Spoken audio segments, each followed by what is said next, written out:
to our fourth Faithlook podcast. Today we're looking at the phrase, I'm too busy to look for God. We live in a frenetic world, and actually have I got the time to do this? Neil, I've already invested about half an hour in watching these podcasts. I don't know that I've got much more time to do it. I want to read you a few quotes. This one's from Shakespeare. It's Macbeth. Tomorrow and tomorrow and tomorrow creeps in this petty pace from day to day, to the last syllable of recorded time, and all our yesterdays have lighted fools the way to dusty death. Out, out, brief candle, life's but a walking shadow, a poor player that struts and frets his hour upon the stage, and then is heard no more.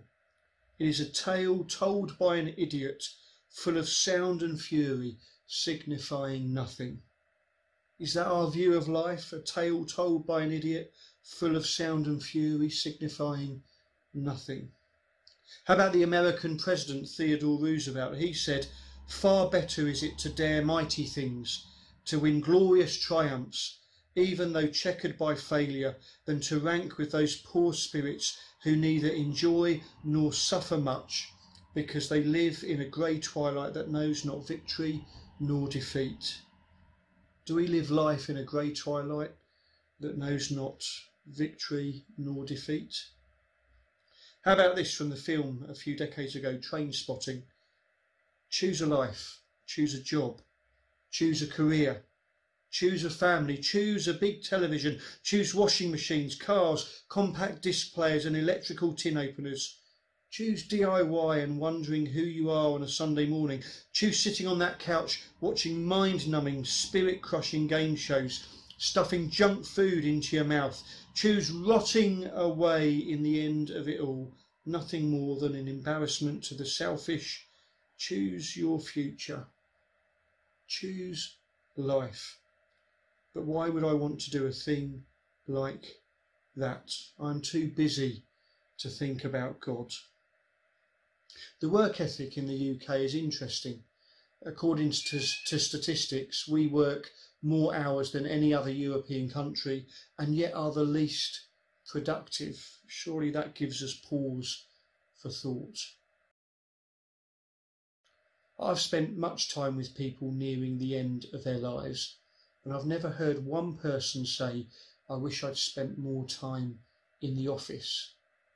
I hear plenty of people say, "I wish I'd spent more time with my family. I wish I'd read those books I'd always promised myself I would have done. I wish I'd watched that genre of films that I always said I would do. I wish I'd gone to those places. I wish I'd eaten that food. I wish I'd taken up that hobby." Never once, "I wish I'd spent more time in the office."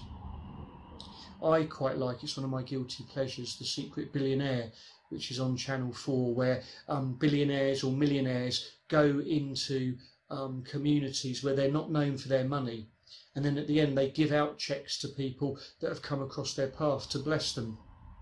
And so often at the end of that programme, people say that they loved the community that they spent time with. Their money kind of filtered into the background as they realised that it was relationships that were so important to them. Alfred Nobel had the questionable experience and privilege of reading his own obituary in the newspaper. His brother had died, but people thought Alfred Nobel had died, and he woke up one morning to his, I imagine, boiled egg and toast, and he sat there with a newspaper, opened it up to the obituaries, and he read about himself. And this is what he read. They described him as a man who had made it possible to kill more people more quickly than anyone else who had ever lived. And he thought, hang on a minute, do I want to be known for that? And so he began the Nobel Peace Prizes, elevating and publicising those who'd done amazing things in the world and made a massive difference. One person once said, "The most important 2 dates in your life, what are they? They're these. They're your birth date and the date when you realise why you were born." We can be so busy going through life, not really doing much, and we wonder, why am I actually on this planet? 2 most important dates in your life, in my life, the date when we're born and the date when we realise why we were born. Have you realised why you were born, why you were put on this planet, the difference, the small difference maybe, that you can make? Another Christian said, what are the two most important questions in life? And he said the two most important questions of life are two other questions. Number one, who am I? And number two, why am I here? Who am I? Who are you? You're not just a product of your culture or your parents or your upbringing or your school education or your work choices. Who am I goes far deeper than that into us. And the second question, why am I here? Again, that's a question that goes far deeper than just atoms clashing or coincidence. I believe that God speaks into those two questions in our lives. Who am I? God speaks into that.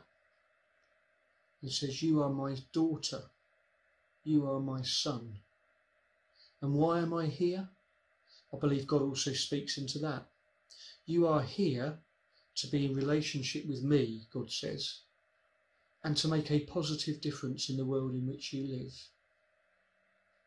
I'm too busy to look for God. I'm not convinced by that statement. And I think when we do look for God, and when we find value in following God and making a difference in this world for God, we have a far fuller, richer, deeper life.